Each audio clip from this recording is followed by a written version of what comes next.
Beyond sex भाग 4. लेखिका सोनल गोडबोले.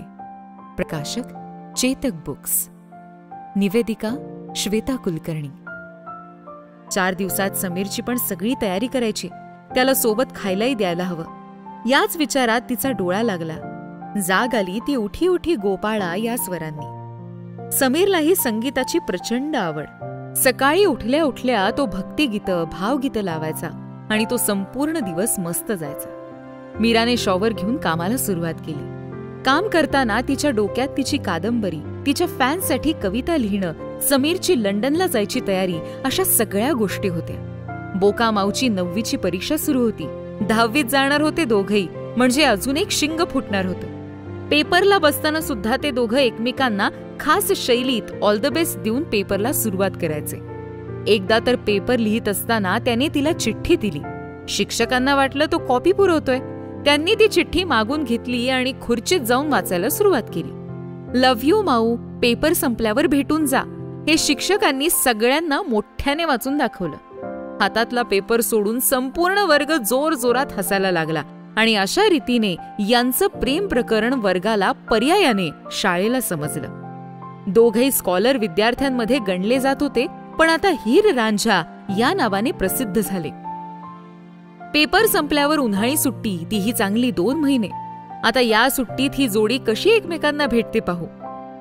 पोळ्या लाटता लाटता ही स्टोरी तिच्या मनात घोळत होती. त्याचबरोबर तिची आणि सागरची मैत्रीही वृद्धिंगत होणार होती. इंस्टाग्रामवर पण खूप दिवसात फोटो शेअर नाही केले. नवीन साडीत काही सेल्फीज घ्यायला हवेत. बापरे, किती हा चिवडा सुरू आहे डोक्यात. सगळं बाजूला ठेवून ती झुल्यावर शांत बसली. कधी कधी असं होतं, वाटतं शांत बसावं, काहीही नको आसपास. 10 मिनिटं जरी शांत बसलं ना तरी फ्रेश वाटतं. सगळा शारीरिक मानसिक शीण निघून जातो. पुन्हा नव्याने कामाला हुरूप येतो. सागरशी बोलावं म्हणजे फ्रेश वाटेल. हॅलो, गुड मॉर्निंग सागर. काय करतोयस? झाला का ब्रेकफास्ट? अरे बसलीये शांत झुल्यावर. समीर आत्ताच गेला ऑफिसला. एक गुड न्यूज आहे रे, समीर ऑफिस वर्कसाठी लंडनला जाणार आहे. उद्या येईल तिकीट. 4 दिवसात निघावं लागेल त्याला. अरे वा, किती दिवसांसाठी चाललाय? 1 महिन्यासाठी. बरं, काहीही लागलं ना तरी मी आहेच, काळजी करू नकोस. इतकं बरं वाटलं ना सागर तुझ्या या वाक्याने. तू लिहिलेली कविता उत्तम. नवीन लेखनाची वाट पाहतोय. लिहित राहा भरपूर प्रेमकविता. खूप मस्त जमतात तुला. तुझ्या प्रेमकविता वाचून प्रेमात पडावं वाटतंय ग. कोणाच्या रे? याचं उत्तर भेटल्यावर देईन मी तुला. ओके, थँक्स, बोलू दुपारी. याच्याशी बोलले की सगळा शीणच निघून जातो. मुलांना उठवून एक एक कामं मार्गी लावावीत. समीरचे कपडे लॉन्ड्रीला द्यावेत. त्याच्या आवडीच्या शंकरपाळ्या आणि मुगाचे लाडू उद्या करावेत. तो लंडनला गेल्यावरच निवांत सागरला भेटेल. आता खूपच गडबड गोंधळे असं म्हणत मीराने कामाचे आराखडे बांधले. बोका आणि माऊ त्यांच्या त्यांच्या घरात आहेत, एकमेकांच्या आठवणी. आता मात्र भेट होणं थोडं मुश्किलीचं. त्यापेक्षा शाळा बरी, निदान भेटता तरी येत होतं. नको ती शाळा म्हणणारे यावर्षी शाळा हवी म्हणतात. प्रेमाची ताकद ती काय असू शकते. इतके दिवस लपवलेलं प्रेम पूर्ण शाळेला कळलं होतं. आता कधीही ते घरापर्यंत पोहोचू शकतं आणि मग हे सगळं इथेच थांबू शकतं. जिथे बोका माऊचं प्रेम थांबेल असं वाटतंय तिथेच मीरा सागर जास्त जवळ येण्याची चिन्ह दिसत होती. सागर मीराची मैत्री अथांग होती. सागरासारखीच, आणि सागरही नावाप्रमाणेच होता. मीरा सागर टिपिकल पुणेकर, तर माऊ बोका कोकणातले. जिथे लहानपणीचं प्रेम रुजतं पण त्याचं झाड बहरेल याची गॅरंटी नाही. पण इकडे पुणेकर वचनात राहणारे, तर कोकणी फणस नारळासारखे आतून मऊ आणि गोड. इकडे मीराची धावपळ सुरू आहे, मध्येच व्हॉट्सअप फेसबुकवर, तर मध्ये समीरची तयारी करण्यात मग्न. समीर महिनाभर भेटणार नाही म्हणून खिन्न, तर सागरला जास्तीत जास्त भेटता येईल म्हणून आनंदी. पण समीर उद्या संध्याकाळी लंडनला जायला निघणार होता. त्याची गडबड सुरू होती. इथली ऑफिसची कामं उरकून तो निघणार होता. मुलं त्यांच्या अभ्यासात होती. मीराला सागरशी बोलायला पण वेळ नव्हता. त्यामुळे तोही मीराला मिस करत होता. त्याचे मेसेजेसवर मेसेज, तिचे फोटो पाहणं, तिच्या कविता लेख वाचणं, यातच तो तिला भेटण्याचं समाधान मानत होता. सागरच्या बिझनेस मीटिंग्स सुरू होत्या. रोज त्याला कुठल्या ना कुठल्या कार्यक्रमाला जावं लागत होतं. कधी लग्न, कधी दहावं, कधी दुकान किंवा घराची पूजा, तर कधी कुटुंबातील काही कार्यक्रम, तर बऱ्याचदा राजकीय काम. पण या सगळ्यात मात्र तो कायमच मीराला मिस करत होता. शेवटी समीरचा निघण्याचा क्षण येतो. मीरा थोडी हिरमुसली होते, कारण महिनाभर दोघे भेटणार नसतात. मीरा व्हिडिओ कॉल करेन, रोज लिहित रहा, मित्रांमध्ये बिझी रहा, लिहिलेलं मला पाठव, मी वाचेन रात्री निवांत, मस्त मजेत रहा, किटी पार्टी करा, मुलांकडे लक्ष दे. 1 महिना असा निघून जाईल. मी आलो परत की सगळे फिरायला जाऊ. यांच्याही परीक्षा संपून त्यांना समर वेकेशन सुरू होईल. लव्ह यू बायको. एअरपोर्टला पोहोचलो की फोन करेन, मग बोलू. कॅब आलीये खाली, तो वाट पाहत असेल. घर एकदमच रिकामं झालं. मीरा सोफ्यावर जाऊन शांत बसली. रेडिओवर गाणं लागलंय. तुम दिल की धडकन में रहते हो, तुम रहते हो, बाहों में आ जाओ, सपनों में खो जाओ. मीराची आवडती फिल्म, पण या क्षणाला हे गाणं डोळे जड करणारं होतं. मीरा आणि समीर 8 दिवसाच्या वर एकमेकांपासून दूर कधी राहिलेच नव्हते. 1 महिना हा तिच्यासाठी एक तपासारखा होता. 4-5 दिवस धावपळ करून तीही थकलीये. तिघेही जेवतात आणि लवकर झोपून जातात. समीरचाही एअरपोर्टला पोहोचल्याचा फोन येऊन गेलेला असतो. सकाळी रोजच्यापेक्षा ती जरा निवांतच उठते. समीरच्या टिफिनची घाई नसते. रुपेरी वाळूत माडांच्या बनात येना जवळ घेना, या गाण्याने सकाळ प्रफुल्लित होते. किती सुंदर वर्णन आहे ना. कोकणातलं सगळं सौंदर्य डोळ्यासमोर येतं. जवळ घेना म्हणून किती आर्तवती. मीरा उशीला कुरवाळत, बेडवरच लोळत गाण्याचे बोल अनुभवत होती. मध्येच फोन चेक करते. समीरचा फोन तर नाही ना. वेळ अजून पोचायला त्याला. अगदी 8च दिवसावर मुलांच्या परीक्षा येऊन ठेपल्यात. त्यानंतर त्या दोघांनाही मामाकडे म्हणजे कोकणात पाठवून देते.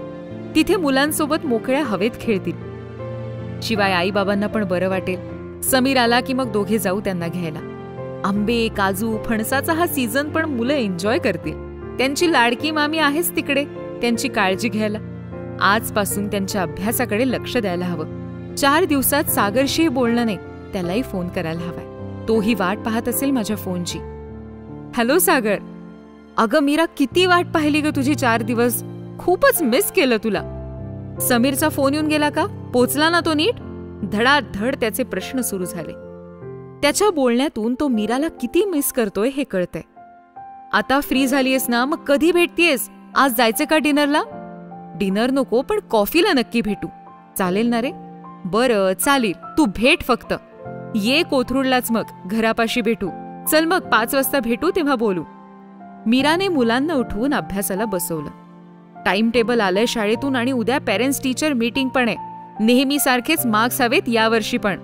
उठा रे बाळांनो, परीक्षा झाली की मग आजीकडे जा. सांदण खायला, गरे खायला. आईशी पण खूप दिवसात बोलले नाहीये. बाबा पण माझ्या फोनची वाट पाहत असतील. समीर लंडनला गेलाय हेही त्यांना सांगायचंय. मीरा कितीही व्यस्त असली तरी तिचं सगळ्यांकडे लक्ष असतं.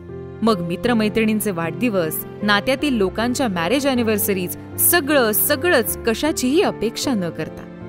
आवरता तिला एक कविता सुचते. आम्ही स्त्रियांना वेड्या असतो. माझं तुझ्यावर प्रेम आहे किंवा तू मला आवडतेस किंवा आय लव्ह यू याने आमचं समाधानच होत नाही. पण तेच त्या प्रियकराने किंवा नवऱ्याने जर का काव्यातून मांडलं तर हृदयासोबत कान पण तृप्त होतात. ओल्या केसातील टपोरे थेंब ओंजळीत धरावे आणि त्याचे मोती व्हावेत, इतकी आवडतेस तू मला.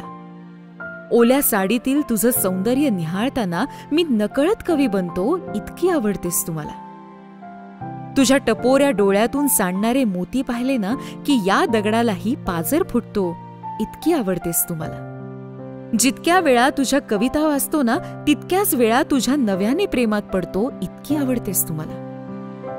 तुझ्या नाजूक पायातील पैंजणांचा आवाज ऐकला ना की हृदयाचे ठोके ताल धरू लागतात, इतकी आवडतेस तू मला. जळी, स्थळी, काष्ठी, पाषाणी फक्त तू आणि तूच. प्रेयसी, बायको, मैत्रीण सगळ्या रूपात पाहतो तुला, इतकी आवडतेस तू मला. तुझ्या प्रत्येक भेटीने मंत्रमुग्ध होतो मी. अप्सरा तू, राणी तू, मोहिनी तू, इतकी आवडतेस मला, इतकी आवडतेस. असं काहीच ऐकायला मिळावं म्हणून आमचे कान सतत आतुर असतात. अरे बापरे, 4 वाजले पण. वेळ कुठे जातो कळतच नाही. आज स्कर्ट टॉप घालावा. सागर रसिक आहे आणि त्याला फॅशन सेन्स पण चांगलाय. अळूवडी केलीये ती घेऊन जाते त्याच्यासाठी. बहुधा आवडत असावी. खरं तर त्याच्या आवडीनिवडी, छंद यावर आमचं फारसं बोलणंच झालं नाही. तसा वेळच मिळाला नाही म्हणा. मुलं मामाकडे गेली की निवांत भेटून बोलेन त्याच्याशी या विषयावर. मला त्याला पूर्ण जाणून घ्यायलाही आवडेल. समीरने दिल्लीहून आणलेला बांधणीचा स्कर्ट आणि त्यावर स्लीवलेस ब्लॅक प्लेन टॉप घालावा आणि मस्त मोठे कानातले. सागरसाठी काहीतरी गिफ्ट घ्यावं. पण काय आवडत असेल त्याला? त्याच्या आवडीनिवडीच नाही माहितीयेत. काय ना मी पण आज कॉफी पिताना एवढं तरी जाणून घ्यावं. आवरून सेल्फी घेऊन फेसबुक आणि इन्स्टावर अपलोड करून त्यावर कॅप्शन फीलिंग ऑसम. तसा कॅफे घरापासून जवळच होता. छान चालत जाऊ म्हणजे इव्हिनिंग वॉक पण होईल. जाताना सागरसाठी सिल्क कॅडबरी घेता येईल. निघाले रे घरातून. तू कुठपर्यंत आलायस? मी 5 मिनिटात पोहोचते. मीरा पोहोचली पण ट्रॅफिकमुळे सागरला पोचायला थोडा उशीरच झाला. जीव अगदीच वरखाली होत होता. त्याला कधी एकदा पाहते असं झालं होतं. तेवढ्यात सागर कार पार्क करून समोरून येताना दिसला. कसला हँडसम आहे ना हा. मस्त धावत जाऊन हक करावं वाटत होतं. तितक्यात सागरनेच तिला हक केलं. एखादी गोष्ट हवी असणं आणि ती मिळणं या पुसटच्या रेषेतच प्रेम असावं.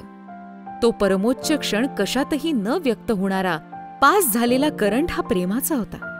इलेक्ट्रिसिटीच्या करंटने माणूस मरतो आणि प्रेमाच्या करंटने मेलेल्या जिवंतपणा येतो. सागर मीराच्या शेजारीच येऊन बसला. याआधी तो समोर बसायचा. या 4 दिवसात त्याने तिला खूपच मिस केलेलं दिसतंय.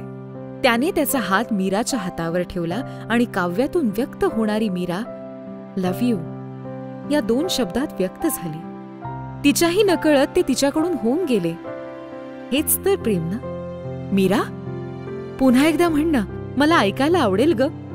बोक्या, कॉफी ऑर्डर कर. सागर, तुझ्या आवडीनिवडी सांग रे. या विषयावर आपण याआधी कधी बोललोच नाही. नकळत माझ्या आवडीनिवडी तू माझ्याकडून काढून घेतल्यास. स्वतःबद्दल कधीच काही बोलला नाहीयस. त्यावर सागर फक्त हसला.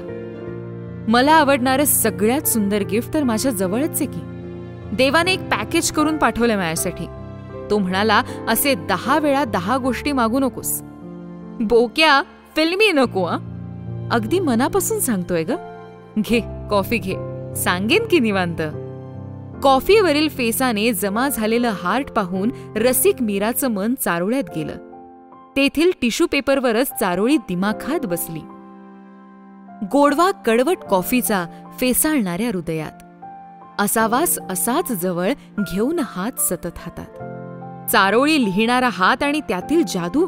सलाम मीरा तुझ्या कल्पकतेला. समीर पोचला ना ग हॉटेलवर नीट? अरे हो, आलेला फोन त्याचा. खुश येतो. London bridge in falling down ऐकून त्याला तिथे जायची इच्छा होती.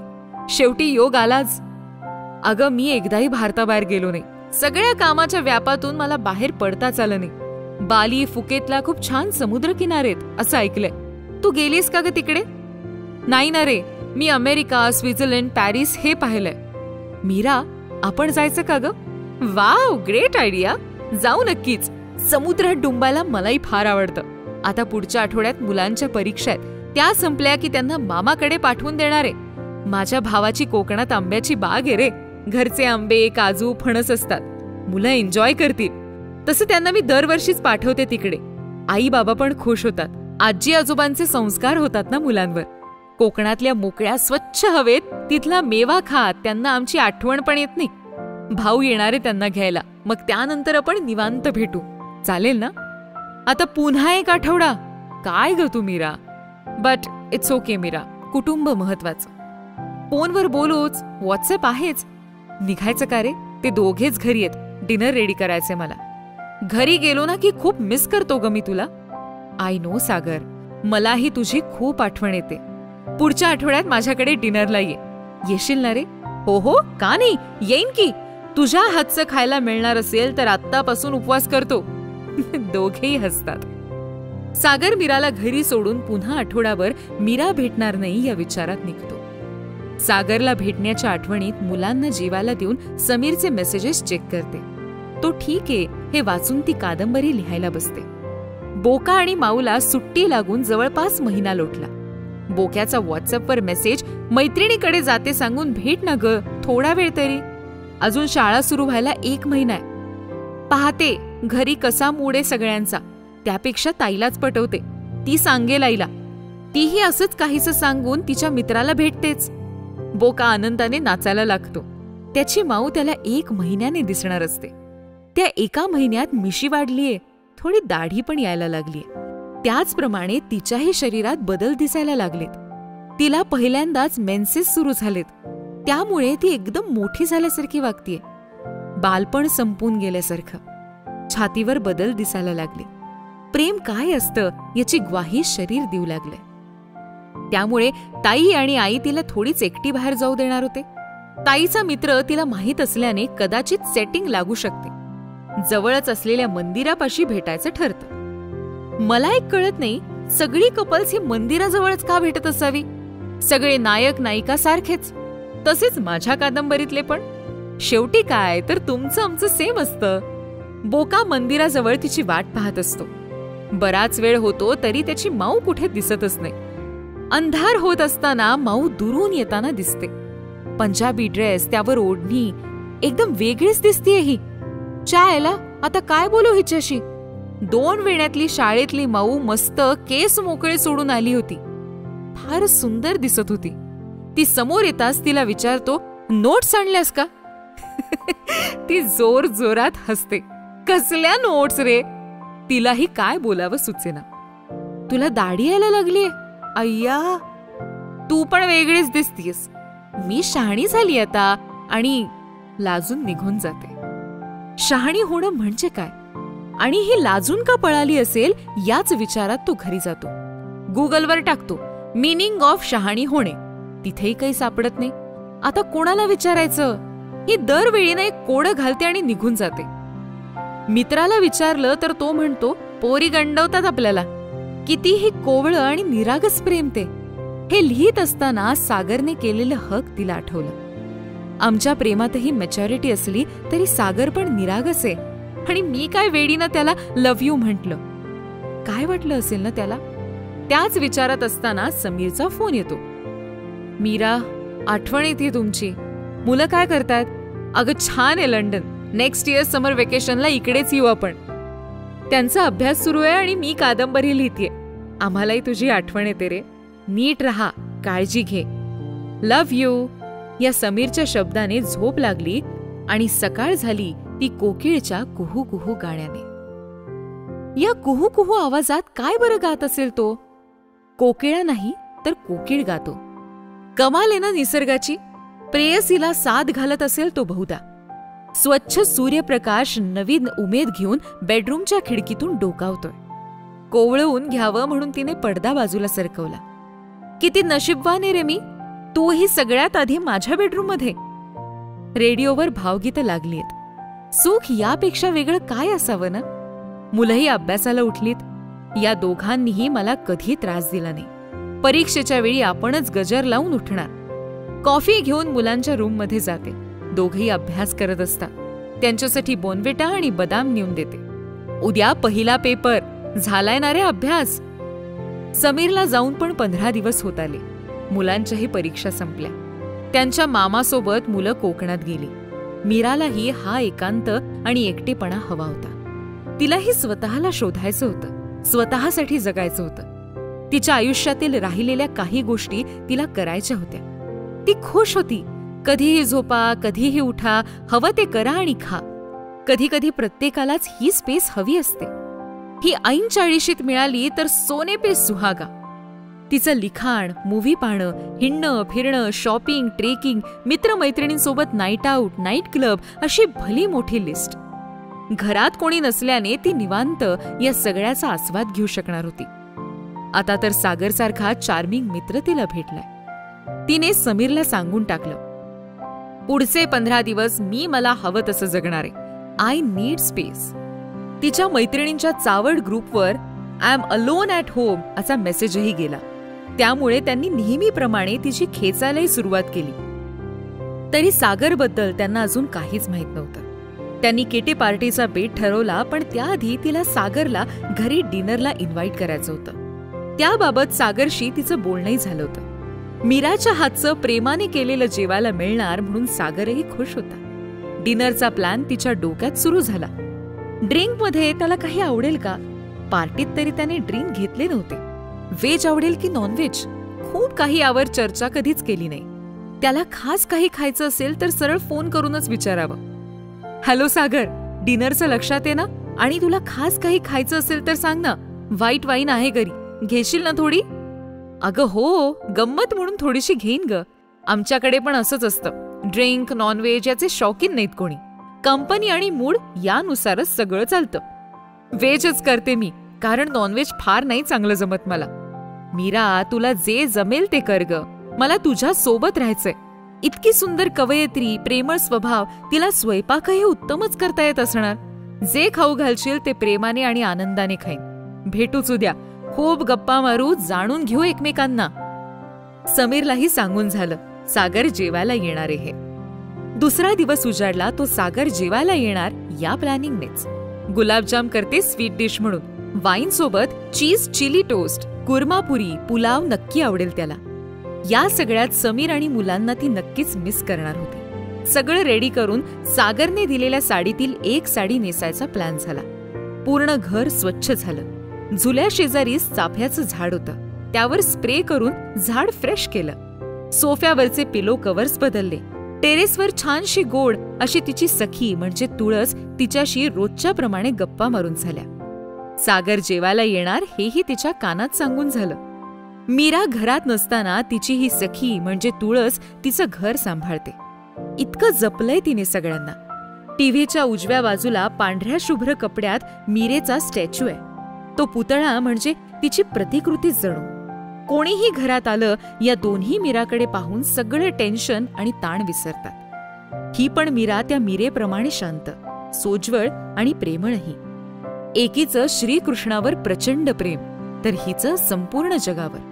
तिच्याकडे ब्लॅकी नावाचा एक कुत्रा आणि कोको नावाचा एक बोका पण आहे. दोघांवर स्वतःच्या मुलांइतकंच प्रेम. 2 लव्हबर्ड्स आहेत. त्यांनाही ती तिच्या कविता ऐकवते आणि त्यांचं प्रेम पाहून तिला अनेकदा चारोळ्या सुचतात. एका कोपऱ्यात समीर आणि मुलांचा चेस आणि कॅरम बोर्ड. यावरून या कुटुंबाची बुद्धिमत्तेची ओळख होते. सोफ्याच्या शेजारी पुस्तकांचं रॅक, ज्यात मुलांसाठी इंग्रजी पुस्तके, समीरसाठी गडकिल्ले, ट्रॅव्हल यावरची पुस्तकं आणि मीरासाठी रोमॅन्टिक कादंबऱ्या. अशी एक मिनी लायब्ररी. ज्याच्या घरात जास्त पुस्तकं तो जगात सगळ्यात श्रीमंत असं तिचं म्हणणं. कारण इतर संपत्ती चोरीला जाऊ शकते, पण दीर्घकाळ टिकतं ते फक्त ज्ञान, असे तिचे उच्च विचार. वाचाल तर वाचाल आणि चालाल तर आयुष्यभर चालाल म्हणून व्यायाम. सोफ्याच्या डाव्या बाजूला तिचं छोटंसं लिखाणासाठीचं टेबल, ज्यावर तिच्या कुटुंबाचा हसरा गोड फोटो, डायरी, पेन, पेपर. तिथेच बसून सध्या ती तिची कादंबरी लिहितेय. माऊ बोक्याला रंगवताना या घराचा आणि त्यातील या वस्तूंचा खूप मोठा वाटा आहे. त्याच्या शेजारी मोठी फुलदाणी.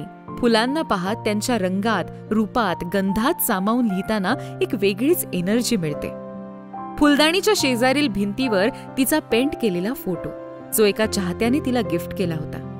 कलाकार आणि लेखकाचं घर असंच असायला हवं, जिथे दागदागिने किंवा श्रीमंती भपक्यापेक्षा सरस्वतीचा वावर हवा. जिथे सरस्वती तिथे लक्ष्मी आपोआप येते.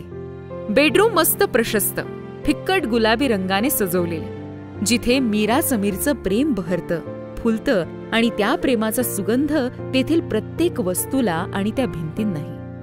तिथूनच पुढे किचन, जिथे स्त्रीचा जास्त वावर असतो, जिथे अन्नपूर्णा वास करते. कमालीची स्वच्छता आणि समाधानपण, हे सगळं येतं त्या गृहिणीकडून.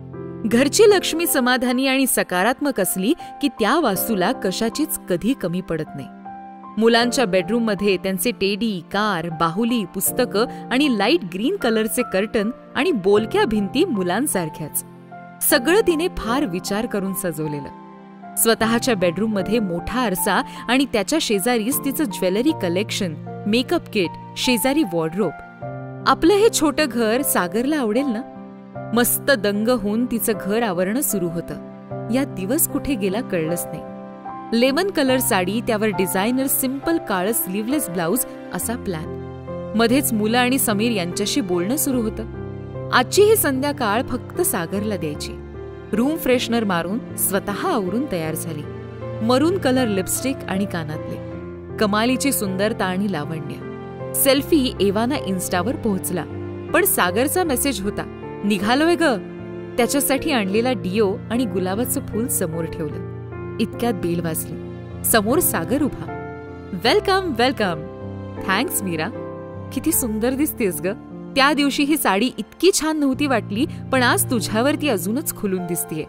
आणि गालावर आलेली ही लाली, हा हा हा हा. आता मी काय जीव ग, पोटच भरलं माझं. आधीच मी सकाळपासून उपाशी. का रे, काय झालं?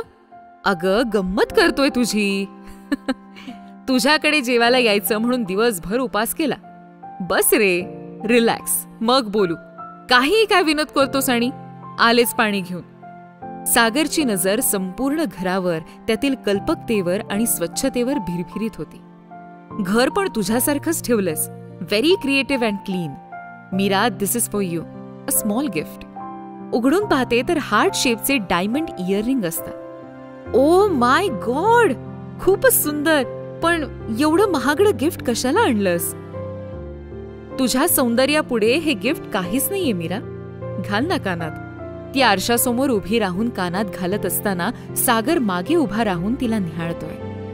मीरा लाजताना तिच्या साडीचा रंग तिच्या पूर्ण शरीरावर उतरलाय. वाव, बघ डिअर, त्यांनाही शोभा आलीये तुझ्यामुळे. खास ऑर्डर देऊन तुझ्यासाठी करून घेतलेत. मीराच्या डोळ्यात टचकन पाणी आलं. सरप्राईज गिफ्ट्स तिला नेहमीच आवडतात, पण इतकी काळजी आणि आपल्या मनाचा विचार करणारा मित्र माझं भाग्य आहे. अगं मीरा, मी काहीच केलं नाहीये. दाने दाने पर लिखा है खाने वाली का नाम. तुझ्या नशिबात होतं ते तुला मिळालं. डोळे पूस प्लीज. तशी रडताना पण बरी दिसतेस हा. दोघेही मनसोक्त हसले. अरे पाणी तर पिऊन घे. आल्यापासून माझंच कौतुक सुरू आहे. चल, तुला माझं छोटंसं घर दाखवते. हे बघ, इथे बसून मी माझं लिखाण करते. ही माझी लकी प्लेस आहे. हा झुला माझ्या सुखदुःखाचा साक्षीदार. ये ना, बस. मस्त वाटतंय ग. बघ, तुलाही बरं वाटलं ना? मी तासनतास बसते यावर, छान जुनी गाणी लावून. हा झोपाळा पण गाणी ऐकतो बरं. इथे आमची बेडरूम आणि ती मुलांची. टेरेस बघ ना, ही माझी सखी तुळस. असं छोटंसं घर आहे आमचं. पण मन मोठं आहे मीरा तुझं. घर छोटं किंवा मोठं नसतं. घर हे घर असतं आणि ते तुमच्या विचारांनी आणि संस्कारांनी सजतं. महागड्या फर्निचरनी नाही. किती छान विचार आहेत तुझे सागर. खरंय तुझं. तुझ्याकडे एवढी संपत्ती, पैसा आहे, पण गर्व नाही रे तुला. डाऊन टू अर्थ आहेस. असाच राहा कायम. ये किचन मध्ये जाऊ. वाईन घेणारेस ना तू? तू कंपनी देणार असशील तर थोडी. आमच्या घरात एक अलिखित नियम आहे. कधीतरी वाईन मज्जा म्हणून, आणि तीही फक्त अर्धा ग्लास. यासोबत चीज चिली टोस्ट करते, म्हणजे खाल्ल्याचं पण चीज होईल. वा मीरा वा, मला तुझा झुला फारच आवडलाय. त्याच्यावरच बसू. माझ्याकडे ना जुना ट्रान्झिस्टर आहे. माझ्या बाबांनी गिफ्ट दिला होता माझ्या वाढदिवसाला. त्यावर जुनी गाणी लागतात. अरे, कॉलेजमध्ये असताना मी आकाशवाणीवर लाईव्ह प्रोग्राम करायचे. नाट्यवाचन, काव्यवाचन आकाशवाणीसाठी लिहायचे पण. तेव्हाच वाढदिवसाचं निमित्त म्हणून बाबांचं gift. Cheers. Yes Meera, cheers. या अर्ध्या ग्लासच्या वर कधीच प्यायची नाही हा सागर. समीर पण पित नाही. कुठल्याही गोष्टीचा अतिरेक वाईटच. Yes dear. अगं, आमच्या घरी तरी कुठे हे सगळं. बाहेर कधी कधी, म्हणजे वर्षातून 2-3 वेळा. Just fun. समोर डोंगर पण छान दिसतो ग तुझ्या घरातून. अरे हो ना, पावसात तर सॉलिड रोमॅन्टिक वाटतं. स्वित्झर्लंड नको आणि काहीच नको. छान ठिकाणी फ्लॅट घेतलाय. हा डोंगर आहे ना, तो इकडून चालत गेलं की तळजायला जातो म्हणे. कसलं भारी ना. समीरने 10 वर्षांपूर्वी माझ्या वाढदिवसाला सरप्राईज गिफ्ट दिलं होतं मला. जगातलं सगळ्यात भारी गिफ्ट. अर्थात मुलांपेक्षा भारी काहीच नाही या जगात. सागर, मी एकटी माझ्याबद्दल आणि माझ्या कुटुंबाबद्दल बोलतेय. तू सांग ना तुझ्या कामाबद्दल, कुटुंबाबद्दल, घराबद्दल आणि सगळ्यात महत्वाचं तुझ्या आवडी निवडी. मागे एकदा तुला विचारलं तेव्हा तू म्हणालेलास निवांत सांगेन. नक्कीच सांगेन, पण आधी जेवून घेऊ. तुला घाई नाही ना रे घरी जायची? अजिबात नाही ग. मी पार्टीला जातोय असंच सांगून आलोय. मग चल, डायनिंग टेबलवरच बसू. मी पटकन गरम करते सगळं. आपल्याला गप्पा मारता याव्यात आणि मला साडीत मिरवता यावं ना, म्हणून मी आधीच कुकिंग करून ठेवलं होतं. How sweet. कितपत जमलंय बघ. आणि हो, नाही आवडलं तरी पोटभर जेव. म्हणजे मला बरं वाटेल. सागरही भरभरून कौतुक करून मन लावून जेवत होता. जेवण झाल्यावर दोघेही सोफ्यावर जाऊन बसले. सागरने मीराचा हात हातात घेतला. तोच तो स्पर्श खूप जवळचा, प्रेमळ. देवाच्या मनात काय आहे काय माहित. काय ना मीरा, आमचं एकत्र कुटुंब. सगळे सुशिक्षित आहेत. 3 भाऊ, त्यांचे कुटुंब, आई बाबा. पण आमच्याकडे सुरुवातीपासूनच लव्ह मॅरेजला परवानगी नाही, कारण एका काकांचं लव्ह मॅरेज झालं होतं आणि ते त्याच महिन्यात देवाघरी गेले. त्यामुळे सगळ्यांनी तो धसका घेतला. तू म्हणशील सुशिक्षित म्हणतोस आणि हे काय. सांगून समजावून पाहिलं तरीही सगळ्यांना तोच प्रसंग आठवतो. मला लव्ह मॅरेज करायला नक्की आवडलं असतं. कॉलेजमध्ये असताना मला एक मुलगी पण आवडायची, पण मी तिच्याशी यावर कधीच काही बोललो नाही. थोडा जात धर्माचाही पगडाय, पत्रिका पाहून लग्न असं काहीच. उत्तम डान्स करायची ती. मला कलाकार मंडळी खूप आवडतात. एखादी मॉडर्न विचाराची सुंदर कला असलेली मुलगी माझी बायको असावी अशी खूप इच्छा होती. मध्ये एक पुलंचं वाक्य कुठेतरी वाचलं होतं, नोकरी किंवा व्यवसाय तुम्हाला जगायला कामी येतं, पण एखादी कुठलीही कला तुम्ही का जगायचं हे शिकवते. तुझ्याकडे पाहिलं ना मीरा, की पुलंचं हे वाक्य तंतोतंत पटतं. तू स्वतः जगतेस, पण तुला हवं तसं पण विधिलिखित चुकत नसतं ना. राधा पण खूप चांगली आहे, कमी शिकलीये, घर उत्तम सांभाळते. माझ्या वडिलांनी तिला माझ्यासाठी पसंत केली आणि मी हो म्हटलं. पण काही गोष्टी त्या वयात करायच्या राहून गेल्या आणि मग आहे त्यात ऍडजस्ट करावं लागतं. मी नक्कीच खुश आहे. 2 मुलं आहेत, सगळी सुबत्ता आहे. पण खरं सांगू मीरा, तुला मी जसं पाहिलंय ना, तेव्हापासून मला सारखं वाटतंय तूच का नव्हतीस माझ्या नशिबात. माफ कर, रागवू नकोस. जे वाटतंय ते बोललो. तुझं व्यक्तिमत्व, सुडौल बांधा, तुझा स्वभाव आणि तुझी लेखणी सगळंच कसं प्रत्येक पुरुषाचं स्वप्न. तुलाही याआधी असं कुठला पुरुष बोलला असेलच. मी बोललो ना तुला त्या दिवशी, तू माझी सखी आहेस. तुझाही उत्तम संसार आहे. त्यामुळे मी तुझ्याकडून कितीही वाटलं तरी शरीर सुखाची अपेक्षा नाही करणार. पण मला तू माझ्या आयुष्यात श्वास म्हणून हवीस.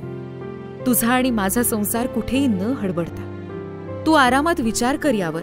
मला काही घाई नाही. आणि हो, त्या दिवशी कॉफी शॉपमध्ये तू लव्ह यू म्हणालीस, पण मी तर पहिल्याच दिवशी तुझ्या प्रेमात पडलो. Love you for ever. अशीच सुंदर राहा, सुंदर विचारांनी जग. माझ्याकडे पैसे, सगळं विकत मिळेल, पण प्रेम नाही. मीरा भावूक झाल्यामुळे काहीच बोलत नाही. सतत बडबड करणाऱ्या मीराचे शब्दच गोठले होते. सागर, तुझा पुनर्जन्मावर किती विश्वास आहे रे? भरपूर आहे ग. काय झालंय ना, जशी मी तुला भेटलीये आणि जेव्हा जेव्हा तू स्पर्श केलास ना, तेव्हा तेव्हा मी तुला याआधी भेटली असंच वाटलं रे. आपलं काहीतरी नातंय सागर.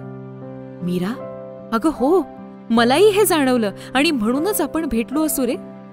Thanks to your friend. त्याने त्या ग्रुपवर मला ऍड केलं नसतं तर आपण कधी भेटलोच नसतो ना. कमाल आहे सगळं. आपण तिघे डिनरचा प्लॅन करू एकदा. मी बोलते त्याला. कितीही पैसा असला ना तरी आपण काही गोष्टी विकत नाही घेऊ शकत. देवानेच तशी सोय केली असावी, म्हणजे आपल्याला आपल्या माणसाची गरज लागतेच. खूप साऱ्या गोष्टी माझ्या हातून सुटल्यात, त्या मला आता तुझ्यासोबत पूर्ण करायच्या. अर्थात तुझी इच्छा असेल तरच. नाईट आऊट, 2 व्हीलरवर लॉंग ड्राईव्ह, अर्थात तुला मागे बसवून पबला जायचं एकदा, मूव्ही पाहणं, हे कॉलेजमध्ये सगळं राहिलंय ग करायचं. बायकोला या गोष्टीची आवड नाही आणि एकत्र कुटुंबामुळे या गोष्टी करायला जमल्या पण नाहीत. 5 स्टारला मस्त कॅन्डल लाईट डिनर, असं बरंच काही. मित्रांसोबत खूप फिरलोय मी. आणि हो, अजून एक गोष्ट, मला मैत्रिणी खूप आहेत पण प्रेम कोणावरही नाही. राधा आणि आता तू. शारीरिक सुखाच्या नादात मी मित्रांसोबत काही वेळा नक्कीच वाहवत गेलो. राधाशी नाही हे शेअर करू शकत, पण तुझ्याशी केलंय. पण गेले 2 वर्षांपासून तेही कायमचं बंद. व्यवसाय म्हणशील तर उत्तम आहे, वडिलोपार्जित आहे, सगळे भाऊ मिळून सांभाळतो. अजून काय सांगू मीराबाई, सगळं सांगितलंय. आता तू बोल, तुझं काय राहिलं आयुष्यात आणि तुला काय हवंय माझ्याकडून? काही नाही रे फार. मलाही नाईट आऊट, लॉंग ड्राईव्ह आवडेल. मला काही लागलं तर नक्की सांगेन. इस बात पे कॉफी तो बनती है ना. मस्त जायफळ घालून कॉफी करते. कॉफीचे घोट आणि सोबत कविता. 12 कधी वाजले कळलंच नाही. प्रत्येकाला वाटतं असावी सुंदर परी. प्रत्येकाला वाटतं असावी सुंदर परी, नसली फार गोरी असावी त्यातल्या त्यात बरी. असावी तिच्यासाठी मोठी गालावर गोल खळी. नसला तीळ ओठावर जरी नाक मात्र चाफेकळी. केस असावे लांब सडक सरळपेक्षा कुरळेच बरे. केस असावे लांब सडक सरळपेक्षा कुरळेच बरे. मृगनयनी कटाक्षाने घालावे तिने गुढ कोडे. कंबर असावी करीनाची डोळे मात्र ऐश्वर्याचे. तिला काय वाटतंय कधीतरी विचार कर ना गडे. आहे का कोणाकडे हे सारे सारे प्रश्न विचार स्वतःला, उत्तर सापडेल तुझ्याकडेच.